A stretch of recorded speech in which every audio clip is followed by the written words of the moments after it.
Olá, meus amigos. Começamos um novo livro, No Mundo Maior, André Luiz e Chico Xavier, nos dizendo sobre a vida no mundo espiritual. Hoje vamos ver o capítulo 1, Entre Dois Planos. Esplendia o luar revestido dos ângulos da paisagem de intensa luz. Maravilhosos cúmulos a oeste, espraiados no horizonte, semelhavam-se a castelos de espuma láctea, perdidos no imenso azul, confinando com amplidão. O quadro terrestre contrastava com o doce encantamento do alto, deixando entrever a vasta planície, recamada de arvoredo em pesado verde escuro. Ao sul, caprichosos cerros reclinavam-se do céu sobre a terra, simbolizando adornos de gás esvoaçante.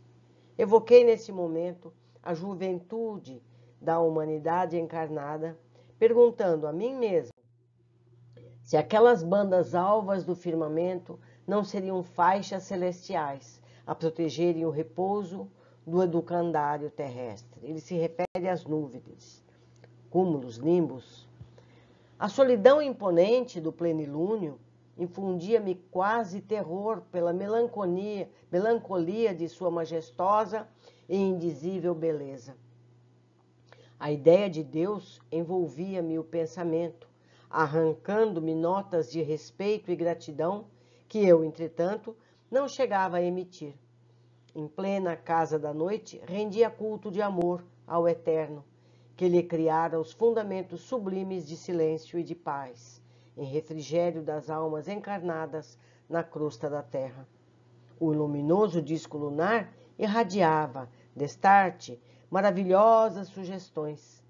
Aos seus reflexos, iniciara-se a revolução terrena, e numerosas civilizações haviam modificado o curso das experiências humanas.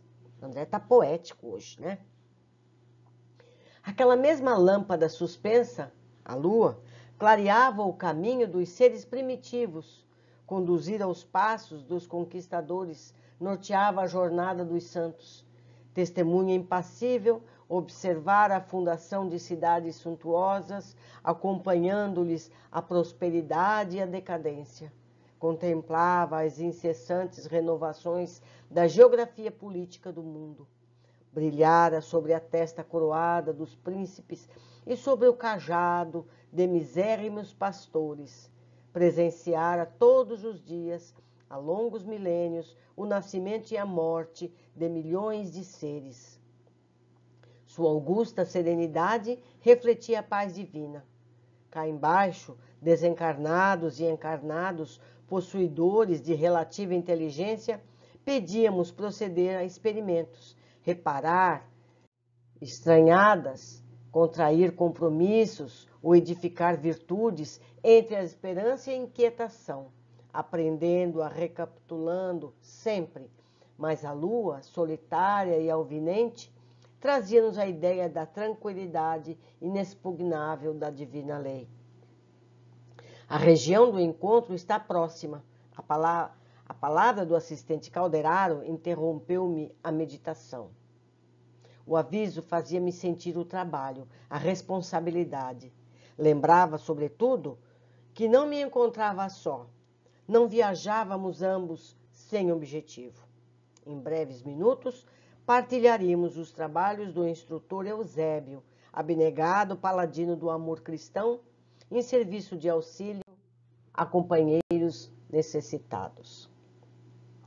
Eusébio dedicara-se de há muito ao Ministério do Socorro Espiritual, com vastíssimos créditos em nosso plano.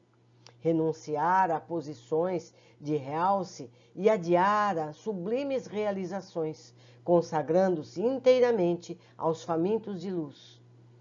Superintendia prestigiosa organização de assistência em zona intermediária, atendendo a estudantes relativamente espiritualizados, pois ainda jungidos ao círculo carnal, e a discípulos recém-libertos do campo físico.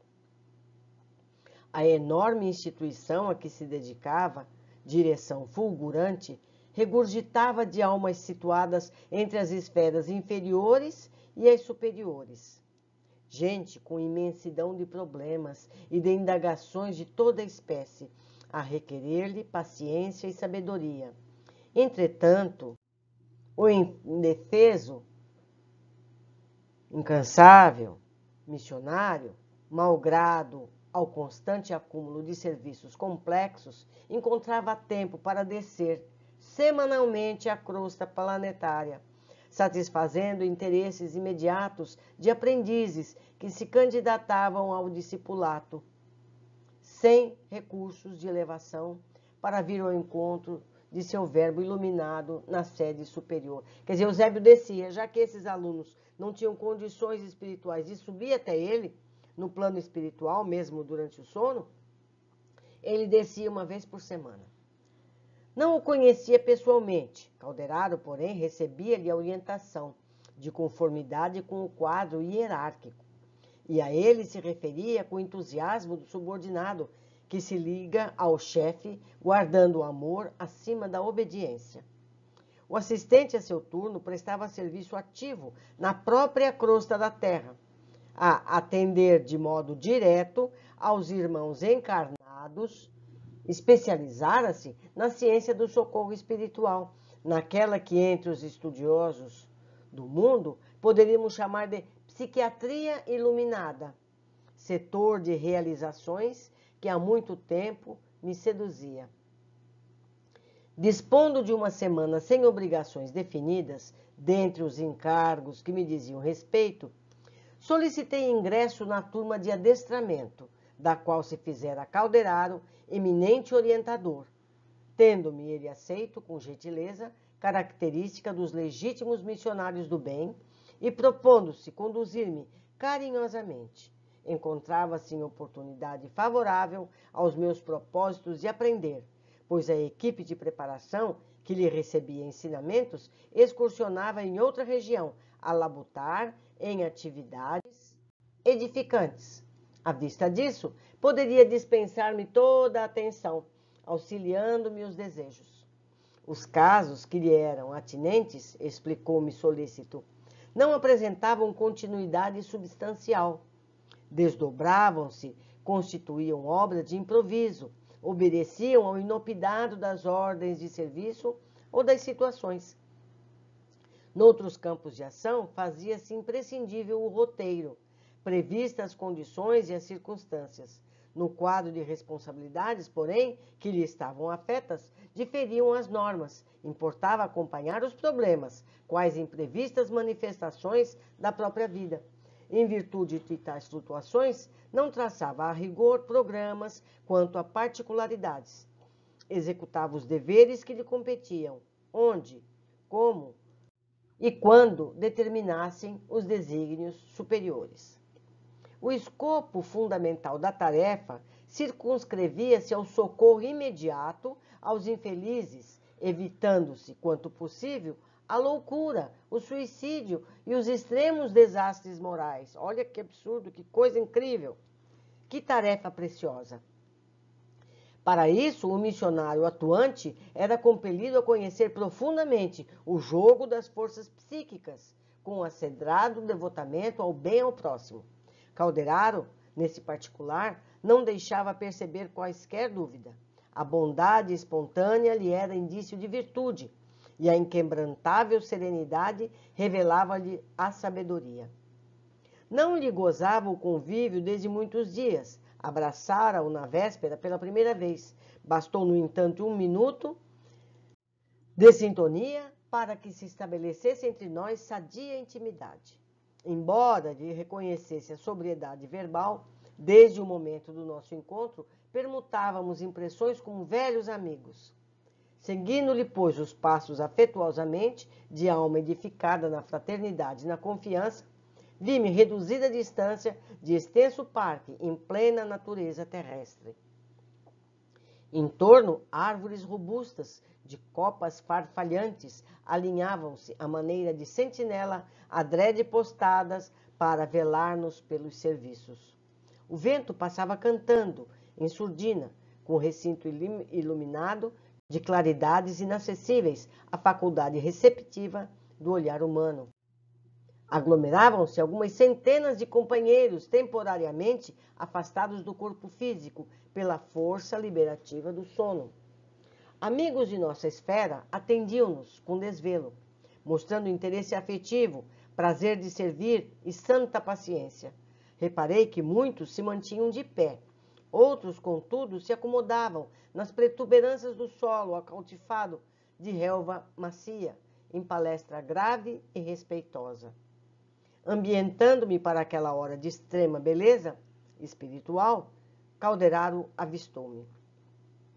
Na reunião de hoje, o instrutor Eusébio receberá estudantes do espiritualismo em suas correntes diversas, que se candidatam aos serviços de vanguarda. Oh, exclamei curioso, não se trata, pois, de assembleia de grupo de indivíduos filiados indiscriminadamente às escolas de fé? O assistente esclareceu de pronto. A medida não seria aconselhável no círculo de nossa especialidade. O instrutor afeiçoou-se ao apostolado de assistência a criaturas encarnadas e às recém-libertas da zona física, em particular, precisando aproveitar o tempo com as horas de preleção para o máximo de aproveitamento. A heterogeneidade de princípios em centenas de indivíduos, cada qual com sua opinião, obrigaria a digressões difusas, acarretando condenáveis desperdícios de oportunidades. Quer dizer, ele só reunia aqueles que já tinham uma introdução à espiritualidade, de todas as fés, mas espiritualidade. Fixou a multidão demoradamente e acrescentou: temos aqui um cálculo aproximado de 1.200 pessoas. Deste número, 80% se constituem de aprendizes dos templos espiritualistas, em seus ramos diversos, ainda inaptos aos grandes voos do conhecimento, conquanto nutram fervorosas aspirações de colaboração no plano divino. São companheiros de elevado potencial de virtudes, exemplificam a boa vontade, exercitam-se na iluminação interior através de esforço louvável. Contudo, ainda não criaram o cerne da confiança para uso próprio. Tremem ante as tempestades naturais do caminho, hesitam no círculo das provas necessárias ao enriquecimento da alma, exigindo de nós particular cuidado, pois que, pelos seus testemunhos de diligência na obra espiritualizante, são os futuros instrumentos para os serviços da frente. Apesar da claridade que lhes assinala as diretrizes, ainda padecem desarmonias e angústias que lhes ameaçam o equilíbrio incipiente. Não lhes falece, porém, a assistência precisa. Instituições de restauração de forças abrem-lhes as portas acolhedoras em nossas esferas de ação. A libertação pelo sono é o recurso imediato de nossas manifestações de amparo fraterno. A princípio, recebem-nos a influência inconscientemente. Em seguida, porém, fortalecem a mente, devagarinho, gravando-nos o concurso na memória, apresentando ideias, alvitres, sugestões, pareceres e inspirações beneficentes e salvadoras, através de recordações imprecisas. Fez breve pausa e concluiu: os demais são colaboradores de nosso plano em tarefa de auxílio. Quer dizer, 80% são esses alunos e os outros são os colaboradores. A organização dos trabalhos era digna de sincera admiração. Estávamos num campo substancialmente terrestre. A atmosfera, impregnada de aromas que o vento espargia em torno, recordava-me o lar da terra, contornado de seu jardim em noite cálida. Que teria eu realizado no mundo físico se recebesse em outro tempo aquela bendita oportunidade de iluminação? Aquele punhado de mortais, sob os raios da lua, afigurou-se-me assembleia de privilegiados, favorecidos por celestes lumes. Milhões de homens e mulheres a dormir em cidades próximas, algemados aos interesses imediatos e ansiando a permuta das mais vis sensações, nem de longe suspeitariam a existência daquele original aglomerado de candidatos à luz íntima, convocados à preparação intensiva para incursões mais longas e eficientes na espiritualidade superior. Teriam a noção do sublime ensejo que lhes aprazia? Aproveitariam a dádiva com suficiente compreensão dos valores eternos? Marchariam desassombrados para a frente ou estacionariam ao contato dos primeiros óbices no esforço iluminativo? Calderaro percebeu-me as silenciosas perquisições e acrescentou: nossa comunidade de trabalho se dedica, essencialmente, à manifestação do equilíbrio. Não ignoras que a codificação do plano mental das criaturas, ninguém jamais a impõe. É fruto de tempo, de esforço, de evolução. E o edifício da sociedade humana, em um atual momento do mundo, vem sendo abalado nos próprios alicerces, compelindo imenso número de pessoas a imprevistas renovações. Certo não te surpreenderás se eu disser que, em face do surto da inteligência moderna, que embate na paralisia do sentimento, periclita a razão. O progresso material atordou a alma do homem desatento. Grandes massas, há séculos, permanecem distanciadas da luz espiritual. A civilização, puramente científica, é um Saturno devorador e a humanidade de agora se defronta com implacáveis exigências de acelerado crescer mental. Daí o agravo de nossas obrigações no setor da assistência. As necessidades de preparação do espírito intensificam-se em ritmo assustador. Nesse instante, alcançamos a multidão pacífica. Meu interlocutor sorriu, frisando: o acaso não opera prodígios. Qualquer realização há que se planejar, atacar, pôr a termo, para que o homem físico se converta em homem espiritual. O milagre exige muita colaboração de nossa parte.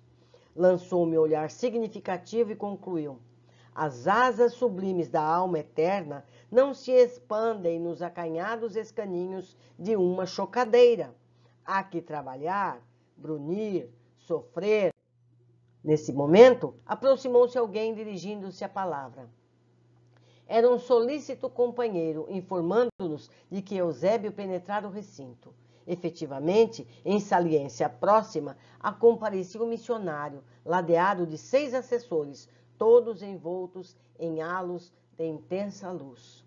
O abnegado orientador não exibia os traços de venerável senectude, de velhice, com que, em geral, imaginamos os apóstolos das revelações divinas. Mostrava-nos uma figura de homem robustos, em plena madureza espiritual.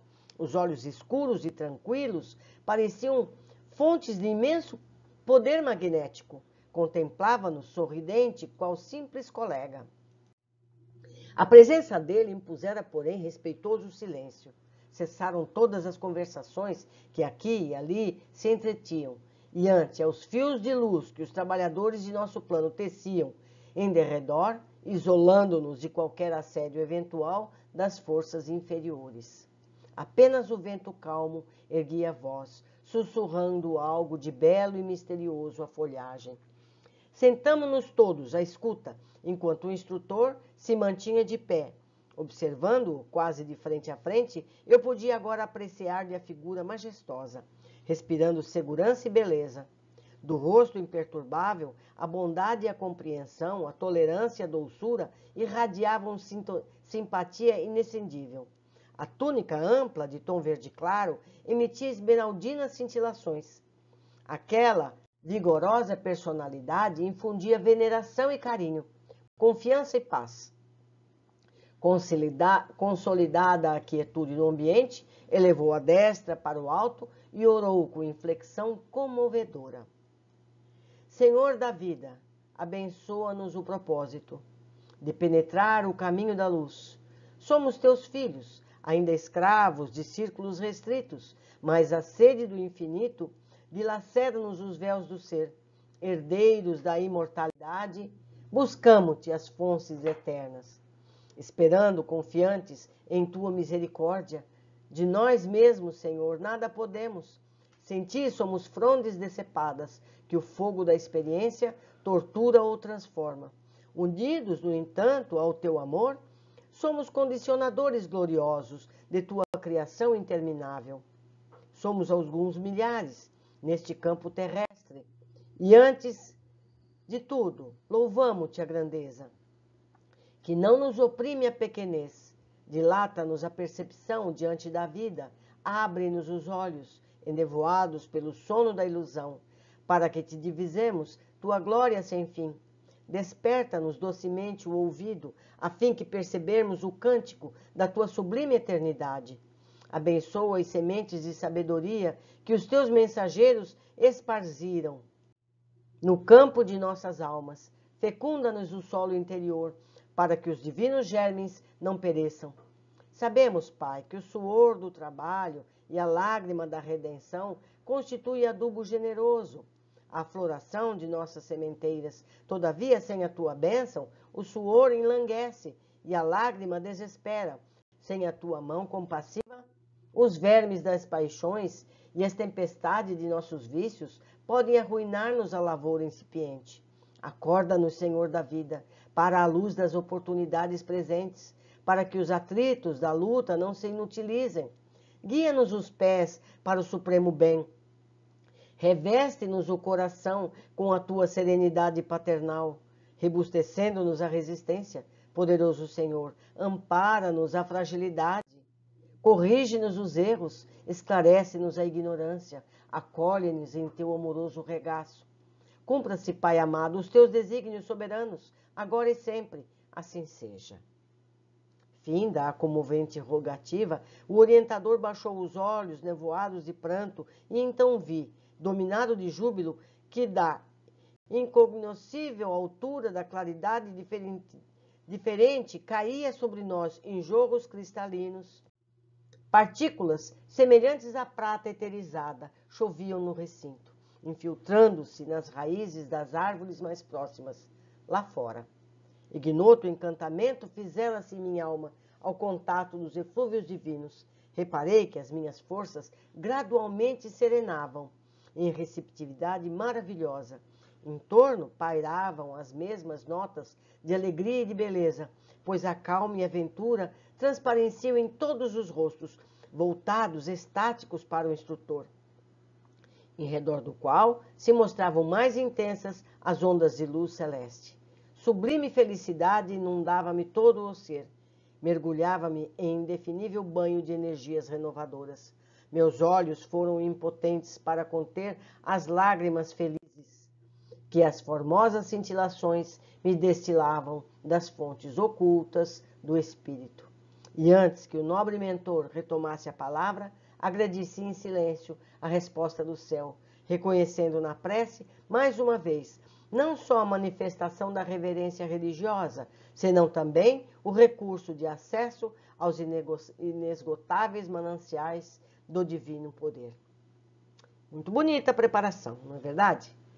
Vamos ver o que nós podemos observar desse capítulo. Percebemos que André deixou de ser o curioso impulsivo e passou a ser mais poético em suas descrições. Em nosso lar era mais inconformado e aos poucos foi amadurecendo. Vamos aos comentários. Primeiro, André começa o capítulo descrevendo a paisagem. E pela descrição percebemos que em tudo a paisagem é como a que vemos diariamente na Terra, que habitamos quando encarnados, porém mais bela, mais equilibrada em seus detalhes. Não nos descreve entulhos, fumaça, poluição, apenas as belezas naturais do planeta, mas com delicados detalhes. Vamos lembrar que eram obras anteriores. Pudemos ver também paisagens duras, sombrias e habitadas por seres monstruosos e tristes. Nós nos lembramos das viagens de André, não é verdade? Mas nesse canto está tudo lindo e maravilhoso. Assim como Na terra dos encarnados, temos também aqui paisagens paradisíacas e paisagens devastadas pela ignorância humana. Cabe a cada um de nós contribuir para a paisagem que desejamos viver. Depois que deixarmos nosso corpo físico, vamos habitar essas paisagens espirituais e ela será mais bela ou mais agreste conforme for nosso viver aqui e agora. Depende de cada um de nós e não serão as atitudes egoístas que nos levarão a lindas opções. Devemos nos atentar quais as atitudes que temos para com os nossos companheiros de jornada terrestre. 2. André nos informa sobre Eusébio, dedicado servidor espiritual que adiou a sua opção de ascender às regiões mais elevadas por merecimento e coordena uma grande instituição de ajuda espiritual a encarnados e desencarnados. Essa instituição está localizada entre as regiões espirituais, entre as esferas inferiores e superiores, logo depois da crosta. Depois de estudarmos os livros anteriores de André Luiz, percebemos que há instituições desses espaços intermediários, onde os menos elevados têm a oportunidade de ascender a planos mais elevados, nem que seja um pouquinhozinho.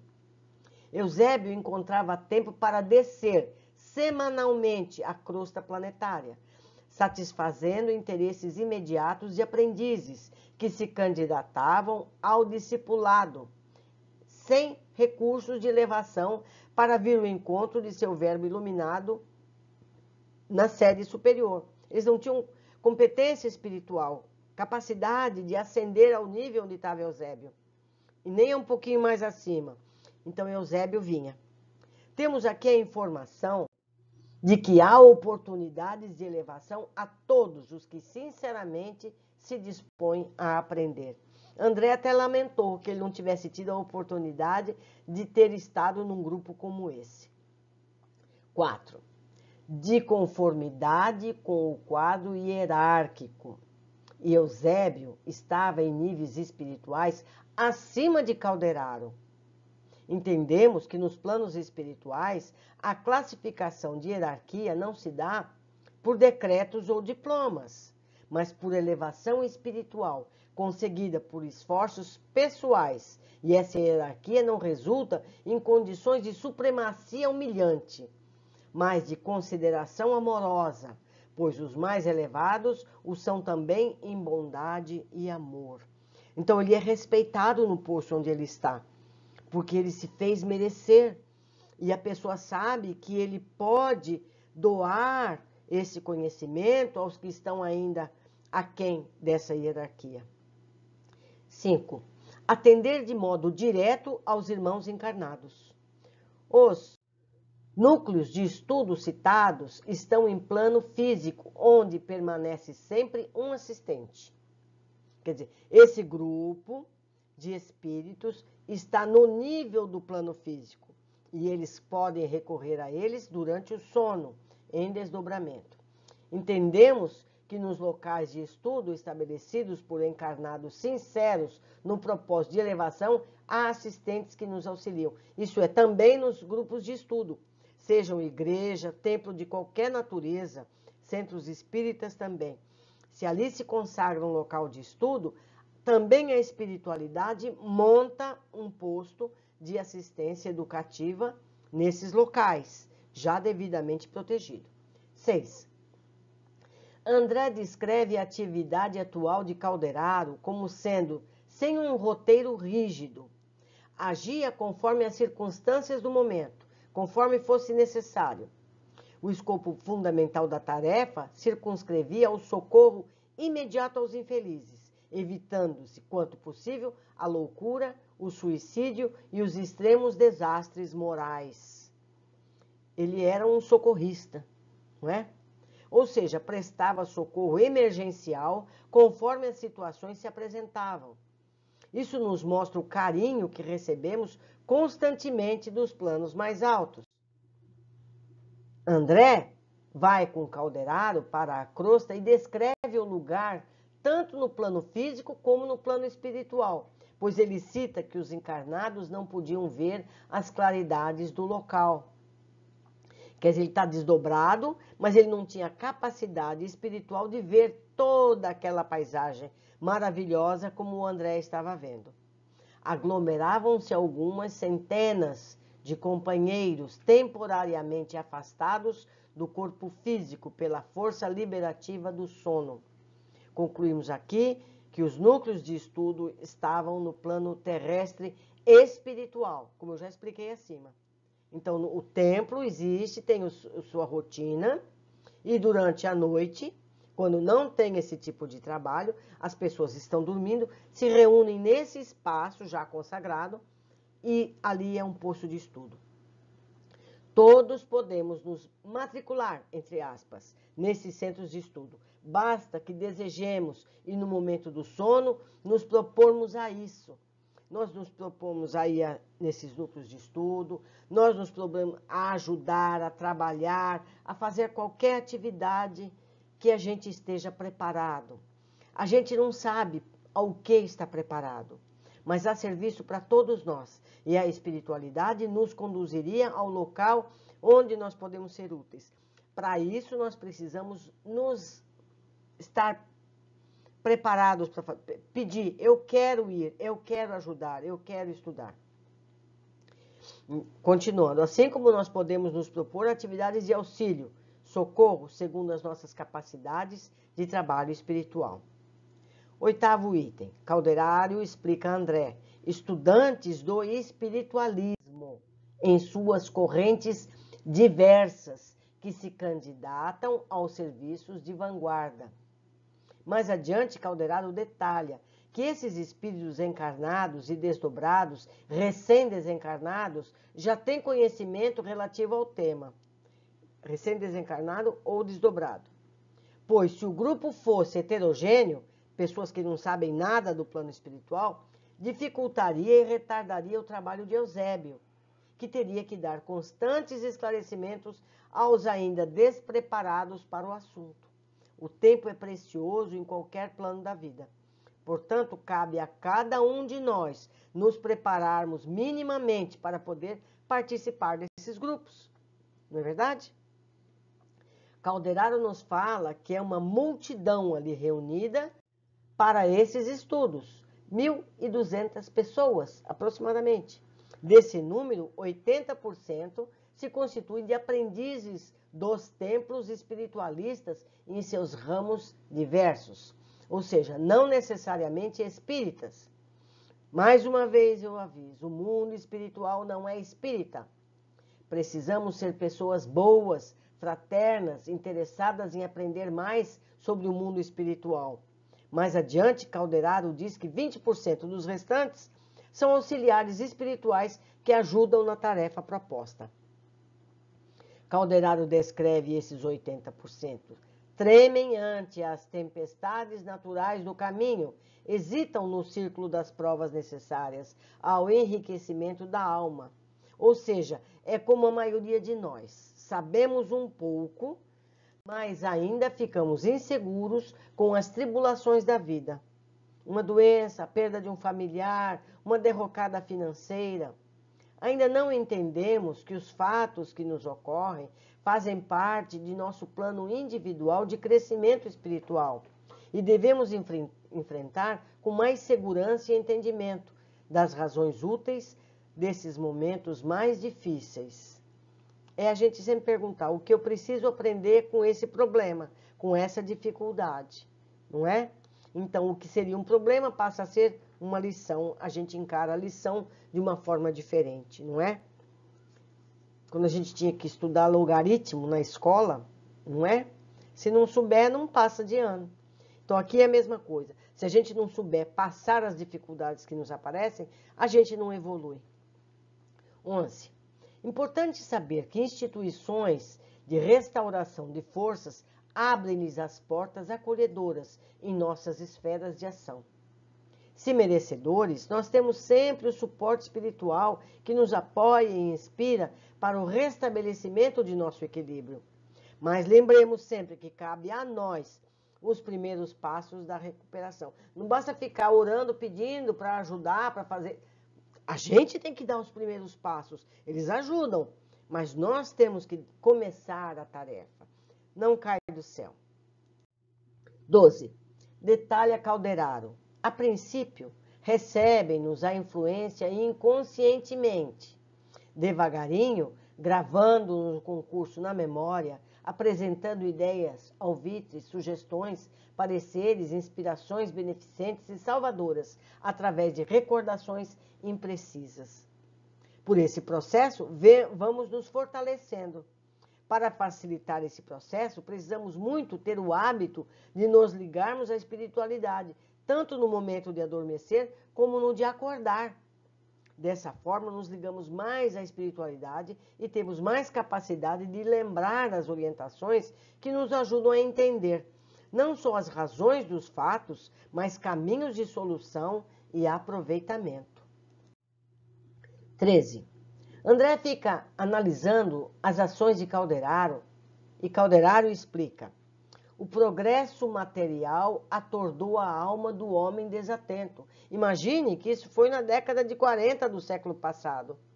E já era assim. Imagine nos dias de hoje, onde isso é tão mais premente. Ele se refere às tendências da humanidade em se fixar no crescimento material e os interesses espirituais ficam em segundo plano, esquecidos de que é o crescimento espiritual o objetivo da encarnação. A gente não vem aqui para passar férias, para ficar rico, para se divertir, não é? A gente vem aqui para uma evolução espiritual. Se a gente tiver isso sempre em mente, facilita. Na hora de optar, eu vou fazer isso ou aquilo, a gente vai escolher melhor. 14. O acaso não opera prodígios. Qualquer realização há que planejar, atacar, pôr a termo. Para que o homem físico se converta em homem espiritual, o milagre exige muita colaboração de nossa parte. O acaso não opera prodígios, frase que precisamos ter em mente quando nos dispomos a agir. Programar as atitudes para que o êxito seja mais facilmente alcançado. Isso serve para todas as nossas ações. Não basta pedir aos céus que nos iluminem ou que nos façam ser melhores. Cabe a cada um planejar nossa rota de elevação e executá-la. Não é assim, que eu seja melhor, que eu tenha mais paciência. A gente precisa trabalhar nisso. A gente precisa programar essa tarefa. Hoje eu não vou perder a paciência com ninguém. Hoje eu não vou fazer isso. Hoje eu vou fazer só aquilo. E cumprir. 1 dia, 2 dias, 3 dias, programando e executando. A gente chega lá. 15. Eusébio chega ao grupo e nos informa o texto. Fios de luz que os trabalhadores de nosso plano teciam em derredor, isolando-nos de qualquer assédio eventual das forças inferiores. É uma importante observação. Seja onde for, sempre há necessidade de nos protegermos das energias menos elevadas. Elas existem, especialmente nos nossos níveis de convívio na crosta. Então não custa nada a gente pedir. Quando você fala que Deus nos proteja, você está irradiando uma proteção. Certo? Então, a gente ajuda se a gente desejar isso. A gente manda força plástica. O nosso pensamento é matéria. Ele irradia matéria e ajuda a espiritualidade também a fazer essas correntes de força. Foi uma alegria estar com vocês mais uma vez nesse novo livro. Eu aguardo os comentários de vocês, as observações que eu não tenha tido. Digam se estão gostando, se querem que eu mude alguma coisa. Para mim é uma alegria estar aqui. Um grande abraço, até o capítulo 2.